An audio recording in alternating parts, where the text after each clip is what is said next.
Ponto de Vista. Apoio Grupo Mendes.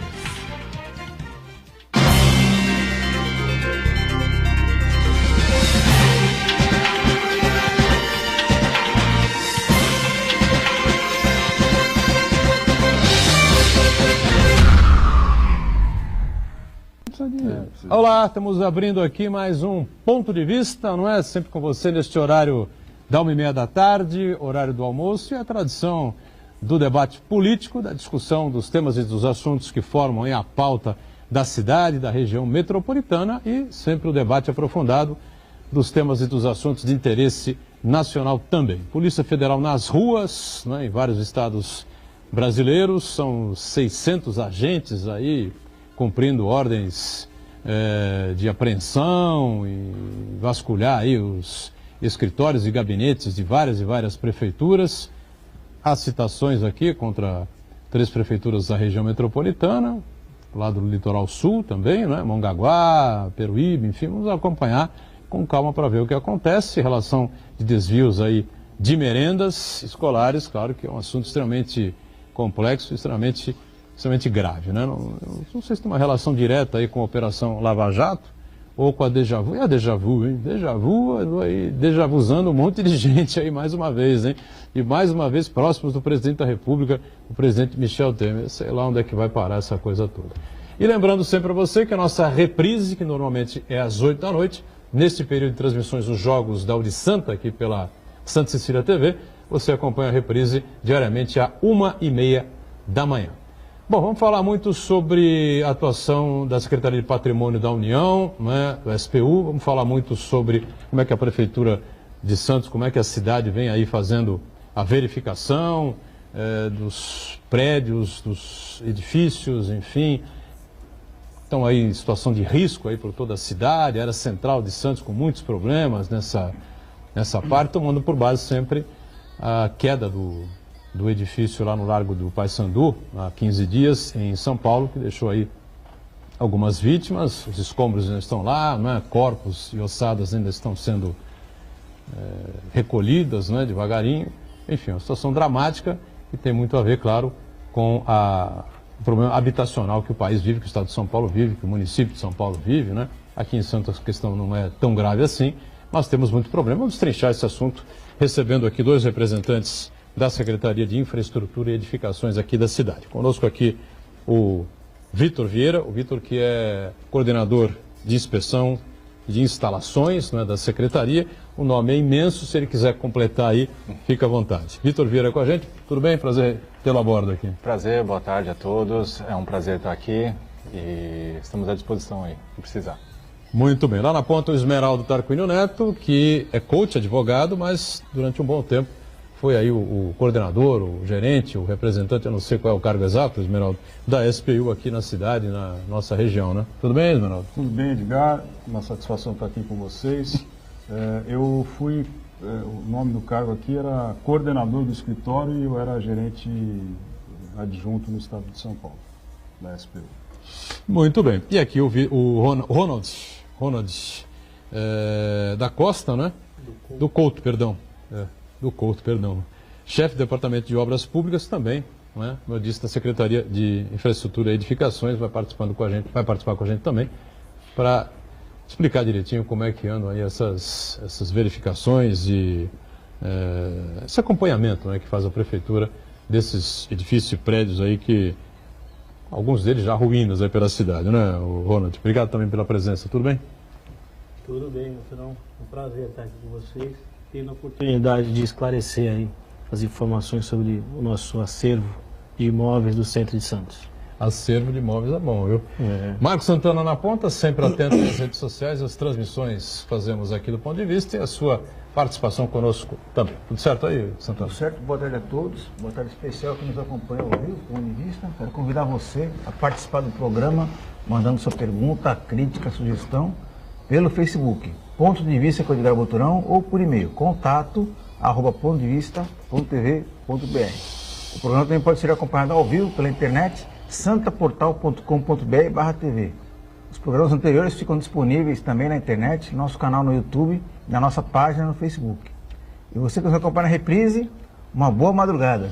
Pois é, boa madrugada e sempre lembrando, né, durante o período em que a gente, se às 8 da noite que é a reprise normal, né, a gente lembra sempre isso, né, o programa acaba às 12h30, só Deus sabe o que pode acontecer até o horário da reprise, né, à 1h30 da manhã, então, meu amigo, coisas e muito mais coisas podem acontecer, né, Joaquim Barbosa desistiu da candidatura, né, eu não sei porque fizeram tanto charivari com essa história, viu? A coisa mais lógica do mundo era ele não ser candidato, né?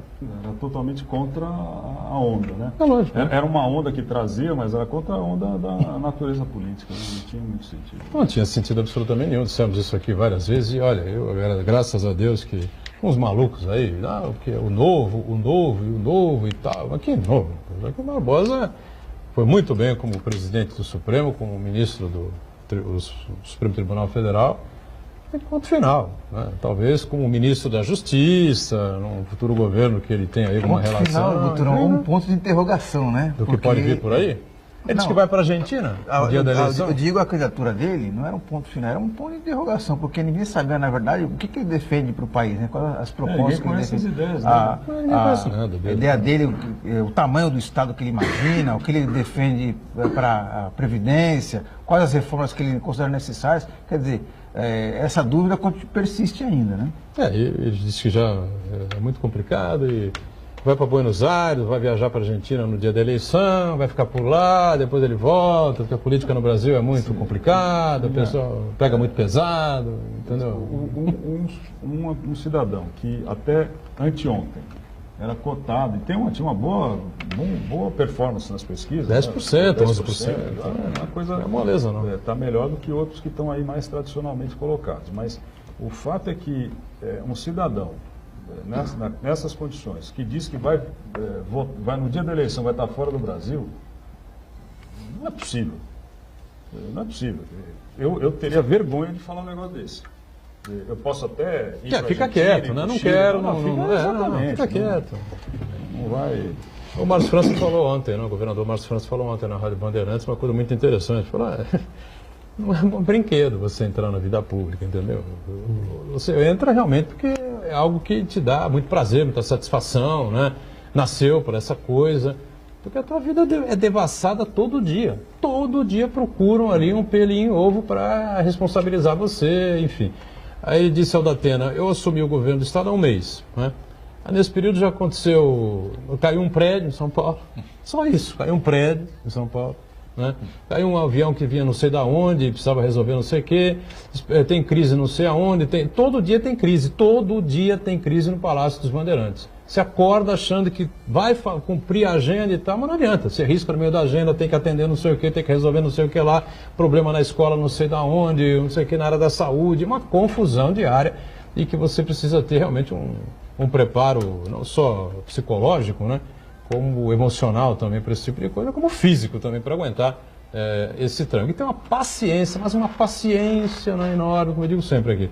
O prefeito, ou prefeita, o governador e o presidente, ou a presidenta, né, precisa ter uma capacidade de articulação enorme, saber conversar com as pessoas, né, articular com as pessoas, né, tem uma paciência enorme para lidar com todas essas situações, que são opiniões diferentes, né, de todas as partes, interesses diferentes de todas as partes, chegando ali na mesa para isso precisa ser resolvido.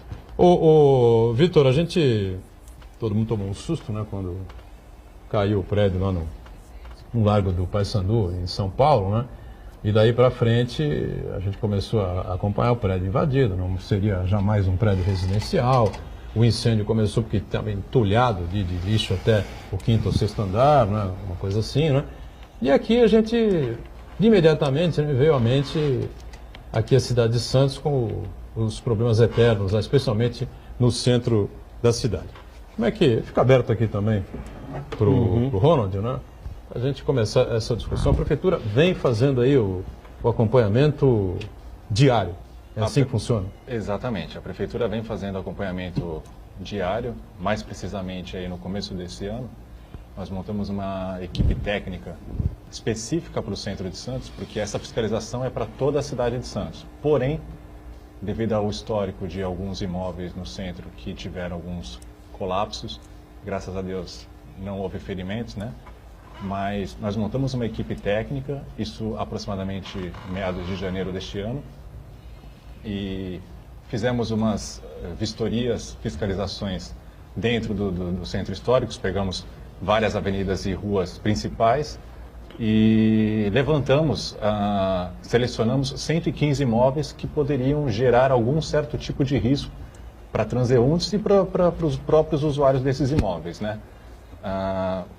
Aplicamos umas intimações solicitando que fossem feitos restauros, né? Reparos nestes imóveis, né? E que fosse eliminado os riscos de forma geral. Hoje mesmo nós estivemos fazendo com que essa equipe voltasse em loco para poder observar o andamento desses reparos, né? Nós, graças a Deus, estamos tendo um retorno dos proprietários, muitos estão entendendo a situação, né? E acredito que até o final dessa semana ou da próxima a gente já tem um resultado maior e esperamos não ter que aplicar nenhum certo tipo de punição a esses proprietários. Punição seria o quê? Multa? Uma multa, né? O que menos importa é isso, né? Porque é bom que se diga que o proprietário ele tem a responsabilidade judicial, caso aconteça alguma queda de uma platibanda, uma marquise, né? Ele responde judicialmente havendo algum acidente com outra pessoa, né? Então, acredito que a gente vai ter um resultado positivo, porém, toda essa fiscalização, como eu falei, ela é feita na cidade por completo. Especificamente, essa equipe foi montada para o centro de histórico, porque temos muitos imóveis em estado de degradação, né? E que despertam certo preocupação, né? Então, acredito que a partir de semana que vem a gente já tenha uma resposta positiva referente a esses imóveis. O pessoal, então, tem recebido bem essa, não diria pressão por parte da prefeitura, mas as exigências, né? Porque é o mínimo, né? Como o Vitor falou, é importante a gente ter a percepção de que esse controle é constante e permanente, né, Butorão? Não é em razão do ocorrido em São Paulo que a prefeitura está nesse momento se mobilizando. A gente já falou muito sobre esses assuntos em outras oportunidades também, né? Não é novidade para ninguém nesses problemas do centro, né? Esse grupo técnico ele já está trabalhando desde janeiro, mas fora essa questão do centro, tem um controle permanente na cidade toda, tem um arcabouço legal já que faz esse tipo de controle, tem a Lei 441 que obriga que todos os imóveis do município apresentem periodicamente documentação comprobatória de condições de segurança, condições estruturais, laudos, né? E com relação ao centro, nesse momento já foram 115 imóveis notificados, né? Dentro desse programa especial que está sendo feito pelo GTT. E é importante dizer também que tem a participação da Defesa Civil também, né, Vitor? Exatamente. As vistorias são feitas em conjunto entre CIED, através da equipe da COINST, com participação também da Defesa Civil, que eles também conseguem observar outros tipos de risco, caso existam, né? Pela experiência deles, né? Como é que isso funciona? Vocês identificam ali, a Secretaria identifica os problemas desses vários edifícios e vocês se dirigem aos proprietários pedindo para que eles abram os edifícios, para que a Defesa Civil entre, para que vocês possam fazer uma vistoria mais completa, assim, Ronald? Acho que do ponto de vista da vistoria, o Vitor pode esclarecer mais, que ele participa fisicamente das vistorias, né, Vitor? A princípio, né, a vistoria ela é visual e se transpassa na questão de fachada, marquise, platibandas. Não precisa entrar no... Não, a princípio não. No imóvel. Até porque no centro histórico muitos imóveis estão fechados, né, até. E, bom, com o cadastro do imóvel, a gente vai até o proprietário, faz a intimação, esclarece e orienta o que ele precisa executar para que se elimine os riscos, né? E aguarda num prazo de até 8 dias após a publicação dessa intimação o retorno dele de forma positiva, né? Mas às vezes para você fazer a vistoria completa ou para você fazer Bom, aí para fazer essas obras de melhoria, enfim, aí é por conta do proprietário. Por conta do proprietário. A gente, como o Ronald falou, a Lei 441, ela obriga que todo imóvel tenha um laudo de autovistoria e ao momento que a prefeitura ela intima o proprietário a apresentar, esse laudo ele é diagnosticado e analisado pela própria prefeitura, né? E a gente intima novamente a que sejam feitas, caso o laudo conste alguma irregularidade, alguma anomalia, a gente intima que seja executado num prazo de tantos dias, né? Então, assim que funciona. A questão do centro histórico é onde a gente tem mais uma preocupação pelos imóveis serem muito antigos e por estarem mais em fase de degradação, né? Vitor, Ronald, uma pergunta. Quando vocês fazem intimação, o proprietário atende de alguma forma ou de outra, mas suponhamos que ele tenha que fazer algum tipo de adequação física ao imóvel. A marquise está sob risco de cair, alguma coisa assim. Se ele não fizer, ele vai ser... o que acontece se ele não fizer essa... Diagnosticado que o elemento estrutural ele possui um risco iminente, né? Após a ser intimado e ele não fazendo, não executando, ele vai ser multado e a própria Defesa Civil ela faz a indução. Então ela vai com a sua equipe de trabalhadores e remove o que estiver causando risco ou então faz o isolamento do local. Isso acontece também com imóveis tombados no centro, não? Ou na cidade inteira, mas ali especificamente no centro? Sim, porque é bom que se a gente separe as coisas. Reparo com restauro, né? A questão de restauro, o proprietário, ele para que se execute, ele tem que apresentar um projeto na prefeitura, que vai ser passado por análise. A minha coordenadoria, ela se preocupa com riscos iminentes, né? Então, a preocupação é com agora, com hoje, né? Questão de restauros, aí o Ronald até consegue... Então, complementando para vocês, é o seguinte, porque na realidade a pergunta é a seguinte: vamos supor que você tem um imóvel tombado, em que o proprietário não pode fazer nenhuma alteração na fachada. Nível de proteção? Esse negócio de nível de proteção é uma coisa terrível. A gente tem imóveis que realmente... Mas isso é outro assunto. Mas o fato é que ele tem lá um imóvel que está na iminência de sofrer algum tipo de colapso ali. Então, para evitar o colapso, o colapso vai alterar a fachada, mas de qualquer forma, se ele refizer ali um ponto, ele recoloca a coisa. Mas este proprietário, ele corre, além da multa, porque ele perde isenção fiscal, né, por causa do IPTU, dentro desses programas do Alegra Centro, no caso do somente centro. aqueles que já fizeram algum tipo de intervenção de restauro têm o benefício de isenção de IPTU. Tá. Os imóveis que estão ainda em estado de degradação não têm o benefício. Não, claro. Mas, então, em qualquer situação, eles serão alcançados por algum tipo de punição, seja advertência, multa pecuniária ou qualquer coisa assim, é isso? Não? É isso. Só complementar uma observação do questionamento do Boturão. A inspeção é visual e ela tem como objetivo principal garantir a segurança de transeuntes, para desprendimentos que caem na calçada. E se tiver... Da própria rua, né? Da rua, em geral marquises, elementos decorativos, pedaços de rebocos, enfim. Se na vistoria visual identificar alguma patologia séria, aí sim tem a necessidade de entrar no imóvel, imaginando-se um colapso do imóvel, né? Quando o Vitor se refere a colapso, está falando de partes, elementos, né? Quanto à questão do patrimônio... essa possibilidade é no visual que as vistorias são visuais. Mas se vocês isso é um padrão de vistoria, inclusive normatizado pelo IBAP. E vocês, juntamente com a Defesa Civil, identificam que o problema pode ser mais grave do que a fachada. Perfeito. A demonstra. partir da inspeção visual você consegue definir aí se tem... Pedem ao proprietário para se vier a ser necessário, a gente tem a prerrogativa de adentrar, fazer alguma vistoria, caso fique evidenciado um risco maior, né? Mas, em geral, o que se apresenta no centro, tirando a questão de marquises e sacadas, é desprendimento de reboco, esse tipo de coisa, né?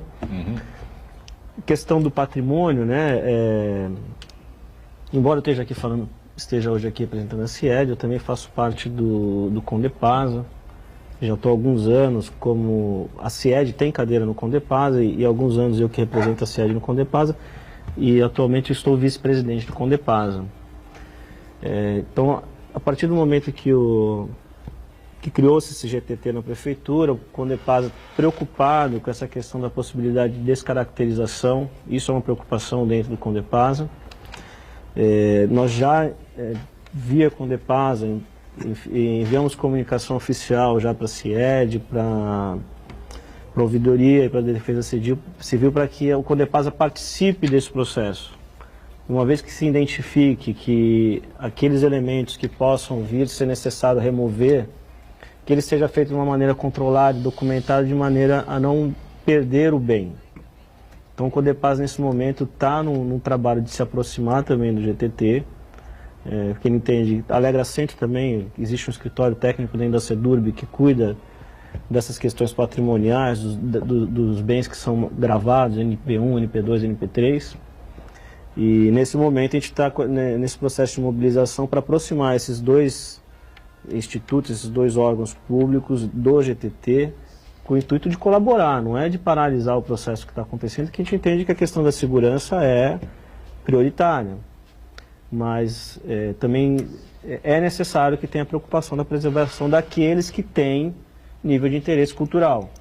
E dentre os 115 imóveis, é claro que não são todos que têm algum tipo de gravação, algum tipo de proteção. Mas aqueles que têm, eles têm que ser tratados de maneira diferente. Né? Então a gente está nesse movimento, nesse momento. Tá. Diga, Santana. Podemos deixar para o próximo bloco? À vontade. Vamos para o intervalo e já a gente retoma a sequência aqui do Ponto de Vista, em instantes.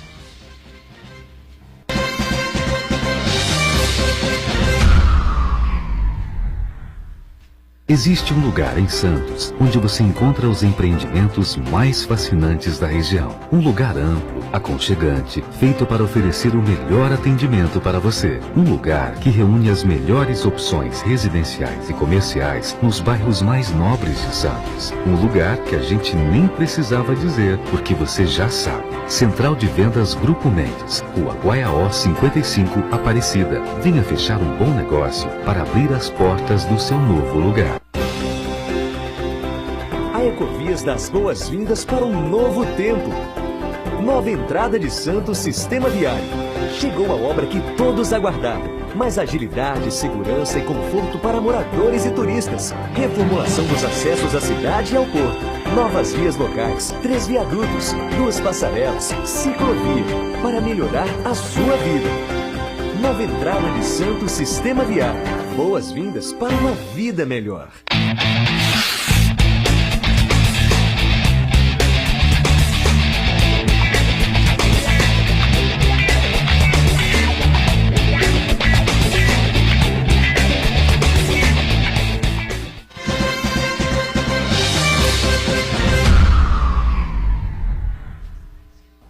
Muito bom, sequência aqui do nosso Ponto de Vista, com prazer recebendo aqui o Vitor Vieira, da Secretaria de Infraestrutura e Edificações de Santos, ele que coordena lá a inspeção de instalações, né, da Secretaria, o chefe do Departamento de Obras Públicas também da Secretaria de Infraestrutura e Edificações aqui com a gente, o Ronald do Couto, e Esmeraldo com a gente, e o Santana.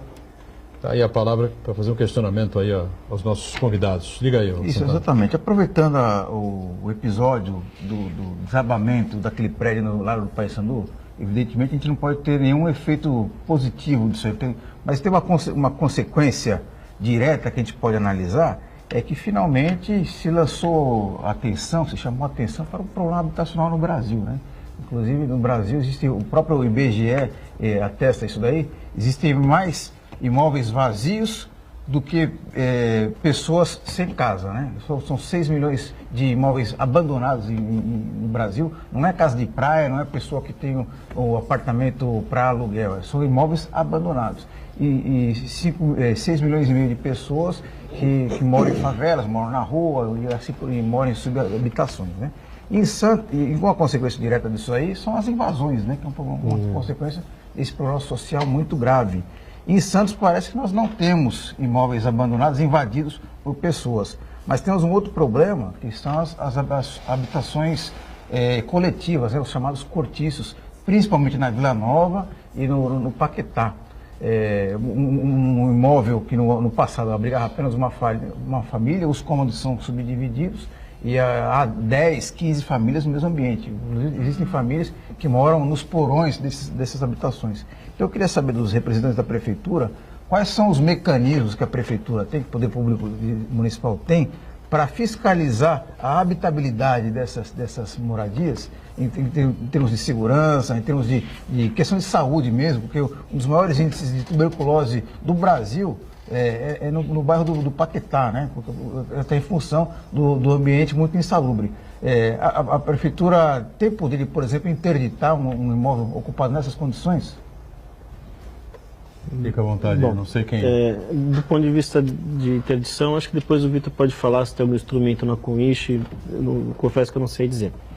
Mas essa questão habitacional, ela tem que ser discutida mesmo, né, no município, e está em discussão. Inclusive, essa semana está acontecendo a Semana do Patrimônio Histórico dentro das universidades do município. Teve uma programação que começou na segunda-feira, na Unimonte, agora é Universidade de São Judas, né? Isso. Ontem teve uma discussão na Unisantos, hoje vai ter o fórum acontecendo na Unip, e no último dia, que vai ser na quinta-feira, vai ter essa discussão acontecendo na Universidade de Santa Cecília, que são as 4 faculdades de arquitetura aqui do município, né? O tema de ontem foi habitação popular versus patrimônio histórico, que exatamente foi abordado essa questão das ocupações subnormais no centro de Santos, a questão dos cortiços. E essa discussão já existe há muito tempo dentro do município, desde a criação do programa Alegra Centro, e na sequência a criação do programa Alegra Habitação, que gravou um conjunto de imóveis que já apresentavam característica ou já ocupação de cortiço, e criava uma condição especial aí para que esses imóveis fossem readequados dentro do programa Alegra Centro. Infelizmente, o resultado dessa lei não chegou àquilo que se esperava, mas hoje a gente tem um exemplo muito interessante que está em vias de acontecer, que é um conjunto habitacional chamado de Santusi. É uma intervenção que está sendo feita numa parceria entre Prefeitura de Santos, Coab Santista e CDHU, num conjunto de imóveis próximo ao cemitério do Paquetá, portanto nessa região onde você citou, né? Dentre eles, existem 3 imóveis gravados, inclusive com nível de proteção, onde está se fazendo um projeto de restauro desses imóveis que continuam lá, que demandam intervenção de restauro, e no restante do lote está sendo construído um conjunto habitacional para, salvo engano, 50 e poucas unidades. Então, esse seria... É um conjunto de imóveis de frente para São Francisco, e o lote vai até Amador Bueno. Na última quadra, chegando na Bittencourt, que seria de frente ali para o cemitério do Paquetá. Inclusive, são imóveis que estão fora da área de abrangência do programa Alegra Centro. Eles são gravados com nível de interesse em função do tombamento do cemitério. Então, a área envoltória do cemitério gravou esses 3 imóveis. São imóveis relevantes do ponto de vista de arquitetura, estão muito degradados, mas dentro dessa proposta de conjunto habitacional, eles serão restaurados. Mas o importante é isso, é que vai se abrir agora um primeiro precedente da implantação de programas habitacionais efetivos dentro da área central, sem descartar a questão do patrimônio. Porque sempre se coloca em discussão isso, uma coisa torna a outra inviável, não dá para preservar patrimônio e implementar habitação popular porque onera o custo da unidade. Então esse projeto é emblemático, que ele pode vir a discutir e reverter esse discurso. E há uma intenção... Pode ser multiplicado, né? Não exatamente no mesmo formato, cada caso é um caso, mas vai ser o primeiro caso, né? E é importante, sempre foi interesse dos nossos planos diretores, nossa lei de uso e ocupação de solo, incentivar a habitação popular no centro, né? E efetivamente esse vai ser o primeiro grande empreendimento. Isso foi muito discutido ontem no fórum lá na Unisantos. E Ronald, me fala uma coisa, nesse exemplo que você deu ali da São Francisco, no registro ali que vai até... Ele cruza a quadra, isso. A preservação, a conservação, não sei qual é o nome técnico, do imóvel que está gravado, vai caber a quem? Então, isso está incluído na questão da implantação no programa. Esse é um empreendimento em parceria entre o município, Coab Santista e CDHU. A obra é da CDHU. O município e a Coab são responsáveis pelos projetos e as aprovações em órgãos de controle, enfim, licenciamentos, tudo isso. Então, o projeto habitacional é da Coab. O projeto de restauro desses bens está sendo desenvolvido dentro da CIED, que a CIED tem dentro dela um departamento de projetos arquitetônicos e projetos para execução de obras públicas. E a partir daí a obrigação de edificação e de construção é da Coab, é da CDHU. Então o custeio está todo dentro de um convênio já assinado, com recurso direcionado, aguardando simplesmente a finalização dos projetos e as aprovações legais. Não, eu compreendi, mas eu digo, depois que as 50 e poucas unidades estiverem ocupadas, quem é responsável pela preservação, pela conservação do imóvel, da fachada do imóvel? Isso que é interessante nesse empreendimento. Dentro do conjunto habitacional, da proposta habitacional, recupera-se esses 4 imóveis, na verdade são 4 imóveis. E ele passa a ser a área institucional do conjunto habitacional. Em geral, todos os conjuntos habitacionais, por prerrogativa, ele cria áreas institucionais, seja para lazer, para cultura, para saúde.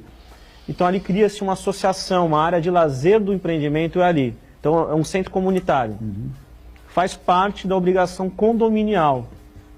Né? Cada proprietário é dono de uma fração ideal daquilo ali. Então, no condomínio, no custeio, vai estar a conservação daquilo. Perfeito. Então, vou falar dessa coisa de tombamentos, né? Isso foi muito discutido na campanha de 2016, né? Baixar ao chão aquilo que não é representativo e preservar única e exclusivamente o que é história e rever o raio de proteção, enfim, porque a pessoa da construção civil reclama muito que é muito difícil construir no centro, a área de proteção toma conta praticamente da área central inteira, é um exagero, lógico, mas há um problema desse tipo, né? Eu chego a questionar o seguinte, essa questão dos tombamentos, a proteção desses edifícios aí mais antigos, históricos, enfim, alguns nem tanto, né? Chega ou seja, a história passa a atrapalhar e a dificultar as necessidades do presente? Vocês acham que é um pouco de exagero dizer isso? Olha, Boturão, criou-se realmente um entendimento, somente para aqueles que não atuam no segmento de construção civil e a população como um todo, que o tombamento é um problema, né? Se você for entender exatamente o que diz a nossa legislação de patrimônio e tal, principalmente a lei do Alegra Centro, que é aquela que hoje é a mais relevante para a gente entender as limitações e os potenciais dentro desse conjunto de edifícios tombados que a gente tem no município, já foi feito algumas flexibilizações, inclusive foi criado há algum tempo em alguns imóveis, em algumas regiões mais verticalizadas, região próxima da João Pessoa, próximo das franjas também, das áreas finais da área de gravação, uma possibilidade de verticalização semelhante a qualquer outra área da cidade. Então, muito se ouve, né, do pessoal do mercado imobiliário, que é muito limitado, mas essas áreas onde foram liberadas não teve nenhum empreendimento. Então, nesse momento está se discutindo novamente a lei de uso e ocupação de solo, existem algumas propostas de alterações, falam-se em flexibilizações, também o plano diretor está em discussão de alterações, também em alguns artigos torna isso um pouco mais flexível, mas eu acho que o grande desafio nosso é tentar demonstrar o que realmente essa lei fala, que tem muito potencial a ser desenvolvido, né? Cabe revisão? Cabe, é uma lei que já tem 16, vai completar 16 anos agora, né? A lei do Alegra Centro, se não me engano, ela é de 2002. E tivemos um momento que ela trouxe mais fruto, muita gente investiu, teve muito imóvel recuperado. Houve e o tal. alegra centro, mas depois entristece centro, parece que voltou, né? Mas eu acho que não é por causa da lei do Alegre, eu acho que é um cenário econômico, geral, né? Discussão, ela as casas noturnas acabaram fechando, né? Então, mas por de causa... exigências do Corpo de Bombeiros, de AVCB, Perfeito, mas não é por causa do patrimônio, é por causa do Corpo de Bombeiro. Se o proprietário não tiver uma casa noturna na zona da orla e não atender às exigências do Corpo de Bombeiro, claro, ele terá sua casa também questionada. Mas na zona da orla me parece que a possibilidade de você fazer a intervenção é maior do que na... Perfeito, mas agora eu posso falar... É o que eu entendi quando os bombeiros fizeram... Perfeito, eu posso falar agora até pela minha experiência no dia a dia dentro da atividade do Condepasa, tá? Tanto questões de segurança, de corpo de bombeiro, quanto questões de acessibilidade. Quando são submetidas à análise do Condepasa, se são feitas propostas coerentes dentro de uma técnica que limite a descaracterizar só aquilo que é o necessário para atender a acessibilidade ou segurança, sempre são aprovadas. Inclusive, eu lembro que sempre são aprovadas. Não tem nenhum caso nos últimos 3 ou 4 anos, que é o período que eu estou dentro do Condepasa, que algum projeto de reforma ou adequação voltada para acessibilidade ou segurança tenha sido reprovada. Não tem nenhum caso. O comandante do Corpo de Bombeiros, você vê no programa antigo que a gente tinha aqui na casa, e participou, ele até desmistificou, né, uma ideia que parecia verdadeira, que é aquela história de você, a entrada da balada, da boate, enfim, tem que ser por aqui, a saída tem que ser por uma outra porta, no outro trajeto. Ele falou, não existe nada disso, a lei não diz absolutamente nada disso. O que a lei diz é o seguinte, você tem que ter espaço para... São 2 pessoas ou 4 pessoas, né? Na verdade, o uso e a população definem a quantidade de unidades de passagem. Para o bombeiro, a unidade de passagem são 55 centímetros. Se você tiver aqui 110, 120, aqui num espaço só, está tudo resolvido. Tem um cálculo, tem umas planilhas dentro dos decretos do bombeiro que definem de cada tipo de uso, ele aceita X população por unidade de passagem. Então, eu lembro de um de cabeça agora, por exemplo, de unidades esportivas, 70 pessoas por unidade de passagem. Então, se aquela população são 700 pessoas, eu tenho que ter 10 unidades de passagem entre todas as minhas rotas de fuga. Algo desse tipo. Então, atendendo a capacidade de vazão do imóvel, não interessa se é por uma porta ou por outra, tem que atender a capacidade de vazão do imóvel. Entendi, é exatamente isso que ele colocou aqui. Eu queria mudar de região da cidade, ainda falando sobre segurança, mudar do centro para a orla da praia. Em 2012, a prefeitura fez um grande levantamento, acho que em 2012, um grande levantamento sobre os prédios fora de prumo na orla. Descobriu que a grande maioria, acho que parece que cerca de 70%, estão inclinados, né? E passou a exigir laudos anuais das condições desses prédios. Eu queria saber de vocês como é que está a situação hoje, se existe algum prédio que tem uma situação mais crítica. Vocês acompanham também os prédios inclinados? É contigo, Vitor? A gente acompanha, sim. Uma história fantástica, atração turística até de Santos, né, para quem faz o passeio de escola, né? A gente tem alguns casos específicos que realmente preocupam mais? O nome do programa de controle é bastante interessante, o Vitor pode falar. Pisa. Pisa? Torre de Pisa. É mesmo, né? A gente tem o controle, sim, desses imóveis, né? E não é anualmente, mas a cada relatório, a cada laudo que a gente recebe, o engenheiro que elabora esse laudo, ele determina por quanto tempo dura esse laudo, né? E a gente faz esse controle e dentro do laudo a gente observa as questões de declividade do imóvel, né? Então, todos controlados e dentro da nossa planilha para poder ver se há alguma alteração com relação ao último e ao presente laudo. Vocês fazem esse acompanhamento também, e aí, mas todo mundo entrega o seu laudo direitinho, os prédios que são inclinados? Se não entregar, é multa. Exatamente. Qual o caso mais extremo? Qual a inclinação mais extrema que tem no Canal 4 lá, como é que chama? O Torto? Não, é o do Canal 5. Ah, não, é o Canal 5 agora? É isso, não? Do lado ali do Praia Mar, do Vista ao Mar. do Vista ao Mar, né? Acredito que seja esse. De cabeça, Tem sinceramente, Angal, não tem. É. Mas acredito que seja exatamente esse, do canal 5. São quantos Mas- prédios inclinados? 100 e não sei quanto? Não, tem mais, eu acho. Né? São 100 e alguma coisa. Não tem agora, No tudo momento, bem. Não tenho. Mas alguns são muito pouco inclinados, né? Exatamente. É mais entre o canal 2 e o canal 5, onde o solo tem uma incompatibilidade maior, né? E a fundação desses imóveis, eles estão justamente numa camada de solo desagradável, né? Então, a tendência é sempre que o prédio dê aquela sambada e acaba tendo uma declividade. Tudo isso sendo controlado por nós, né? Agora, o pessoal hoje ainda, né, moradores desses prédios, eles sentem alguma, você disse, sambada, enfim, ainda acontece? Eu acho que não? os moradores Já acostumaram. né? Eu mesmo, quando eu entro, eu sinto. Né? Você sente? Sim, eu tenho um problema de vertigem, eu sinto forte.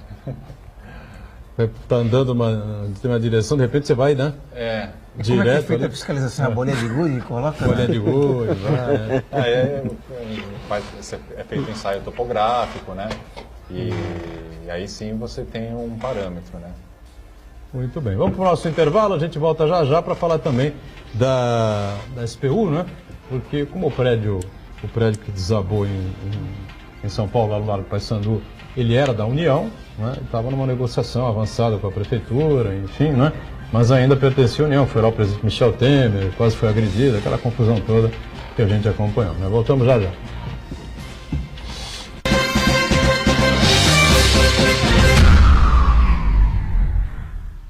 Existe um lugar em Santos onde você encontra os empreendimentos mais fascinantes da região. Um lugar amplo, aconchegante, feito para oferecer o melhor atendimento para você. Um lugar que reúne as melhores opções residenciais e comerciais nos bairros mais nobres de Santos. Um lugar que a gente nem precisava dizer, porque você já sabe. Central de Vendas Grupo Mendes, Rua Guaiaó 55, Aparecida. Venha fechar um bom negócio para abrir as portas do seu novo lugar. Santa Cecília TV no canal 52.1 HD. Se você ainda está com dificuldade de sintonizar a Santa Cecília TV em alta definição pelo sinal digital, você precisa escanear os canais da sua TV através da autoprogramação no seu controle remoto. É bem simples e você sintoniza os nossos programas com qualidade digital, de imagem e som, sem pagar nada por isso. Santa Cecília TV 52.1. Escaneie e sintonize a maior programação regional da sua TV em alta definição. Poliesportivo Unisanta, cuidando do seu corpo e da sua mente. Natação a partir de 2 anos e meio, capoeira a partir de 3 anos, voleibol, hidroginástica, musculação, basquete, futsal, karatê, judô, handebol e tênis de mesa. Equipamentos modernos, piscina olímpica aquecida e professores especializados. Mensalidades a partir de R$ 48,00. Poliesportivo Unisanta. Informações 3202-7126.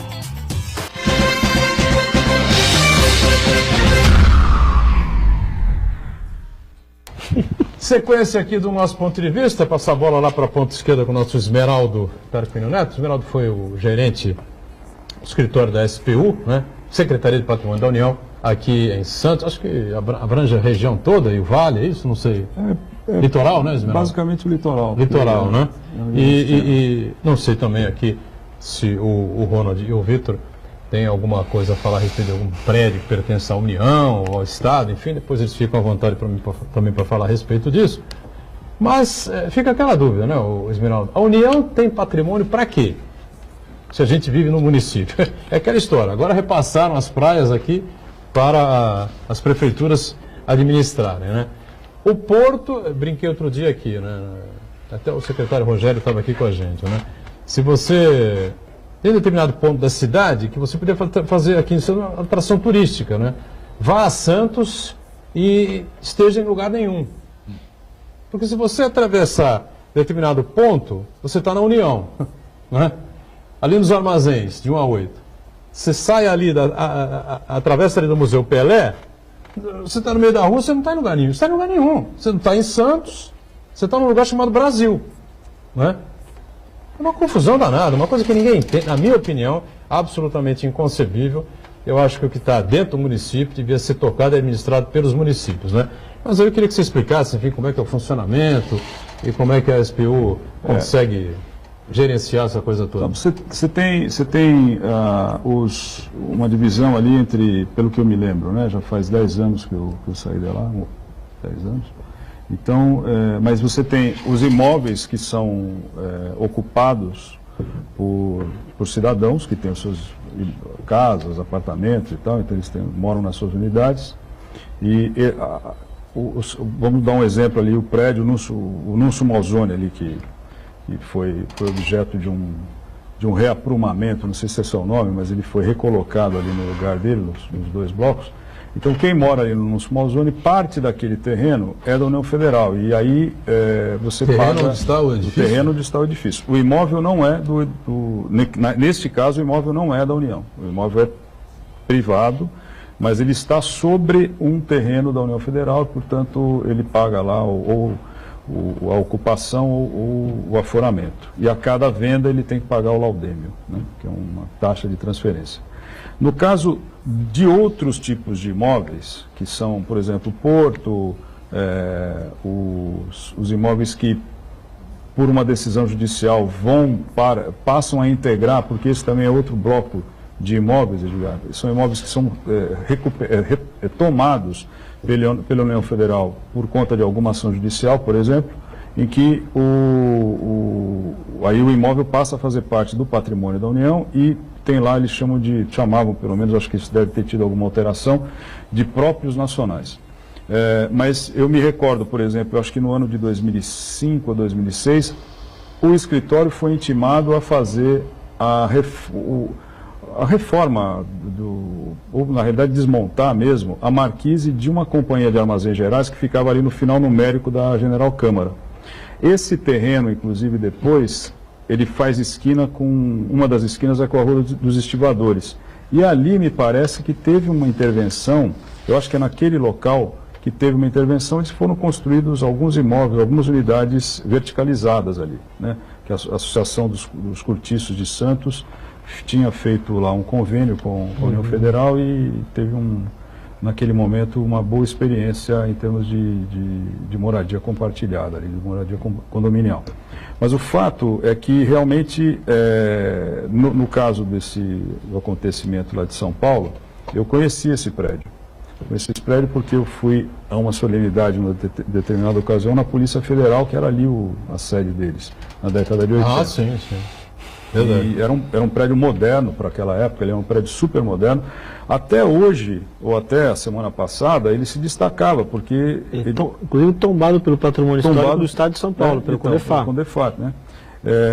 Ele era um prédio moderno, ele é um prédio de uma arquitetura bem interessante. Então, por esse aspecto, e aí notou-se durante a semana uma discussão entre o governo do Estado e a União Federal, a Prefeitura do município e a União Federal, para, olha, não, eu não quero aqui, eu não quero ali. Depois a Prefeitura falou, não, mas agora a gente vai lá e, já que não há mais aquele imóvel, nós vamos fazer tal coisa. Eu não sei exatamente o que vai acontecer. Falta, Edgar, sem dúvida nenhuma, eu acho que o imóvel pode ser do município, pode ser do Estado, pode ser da União. O que falta é uma definição do papel de cada um. É como é que cada um vai gerenciar aquele imóvel. Em benefício de quem aquele imóvel vai ser gerenciado. Esmeraldo, justamente sobre essa questão aí que participa o Uriel Vilas Boas. Ele pergunta se existe alguma possibilidade de entendimento entre os poderes executivos dos municípios, do Estado e federal, para que muitos prédios públicos sejam destinados à moradia, claro, com a devida recuperação, para evitar, inclusive, invasões. Uriel, uma boa tarde para você. Bom saber que você está nos vendo aqui. Espero que você esteja se recuperando prontamente da tua enfermidade. Eu acho que sim, sem dúvida nenhuma.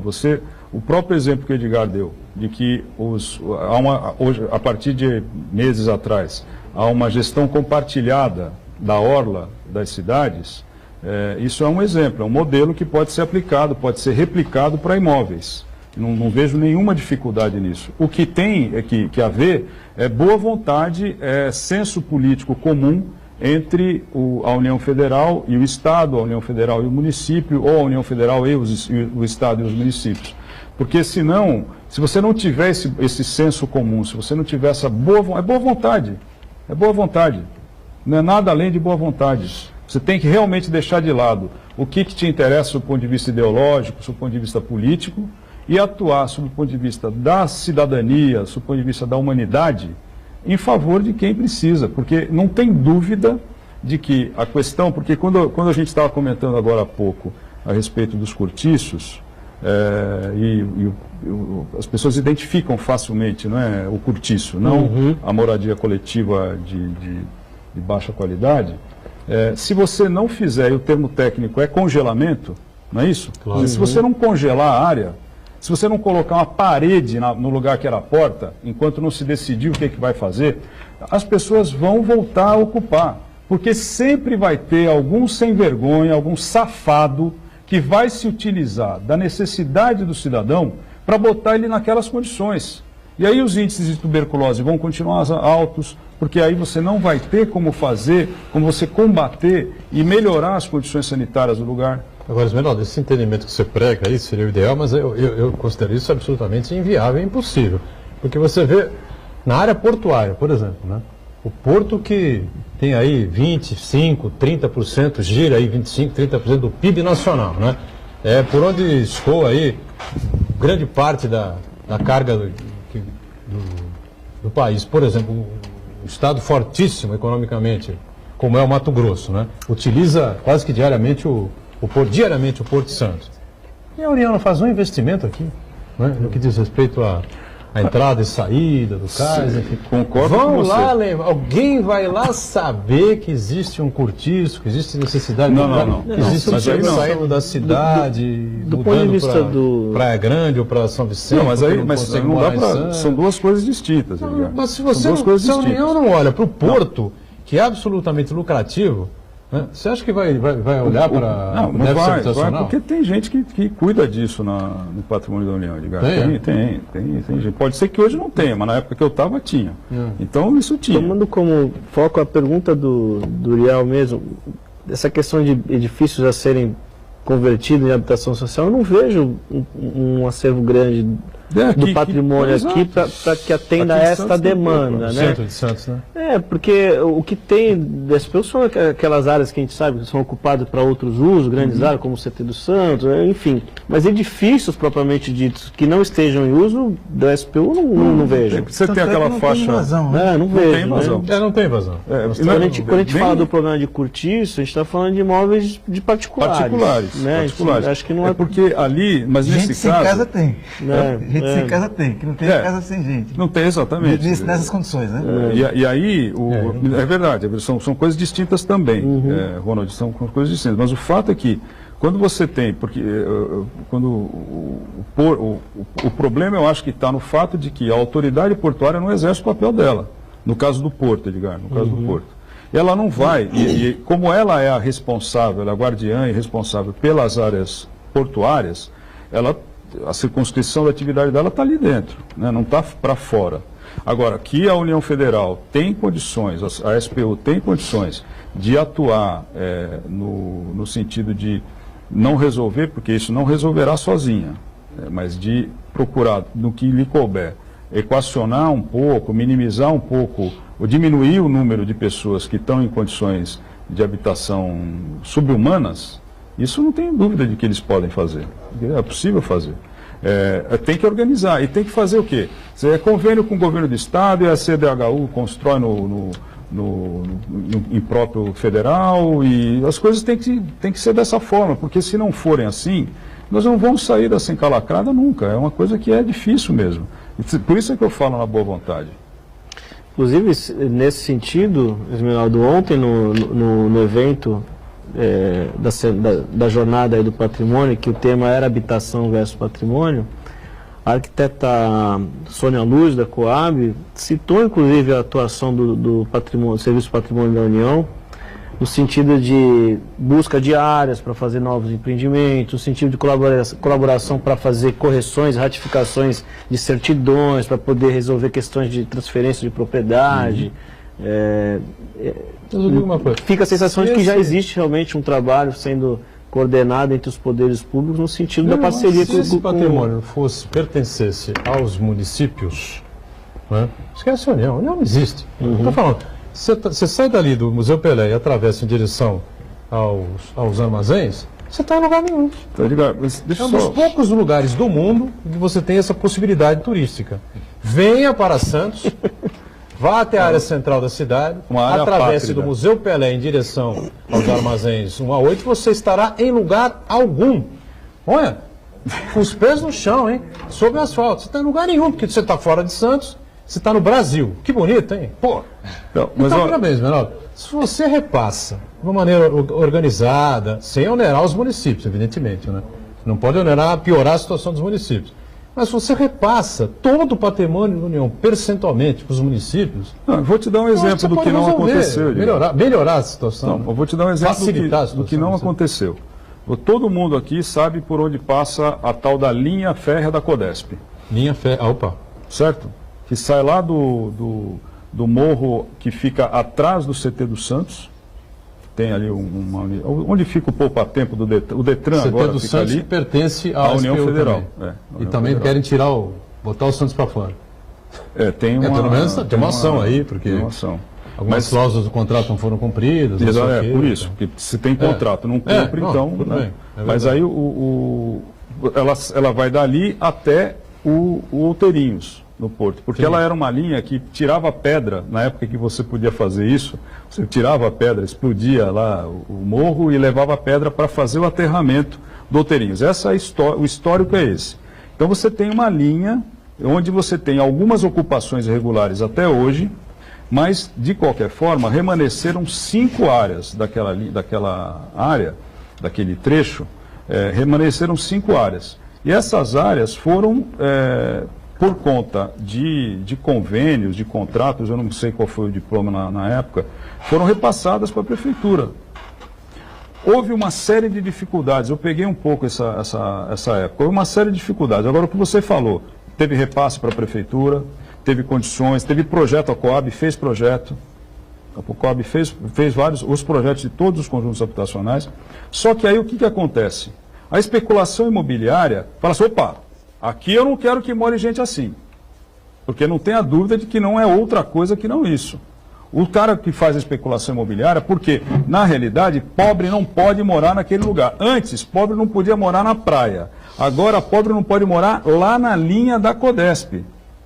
Então, daqui a pouco, pobre não vai poder morar nem no topo da serra aqui da... Entendeu, Edgar? Então, intenção, naquele momento, houve...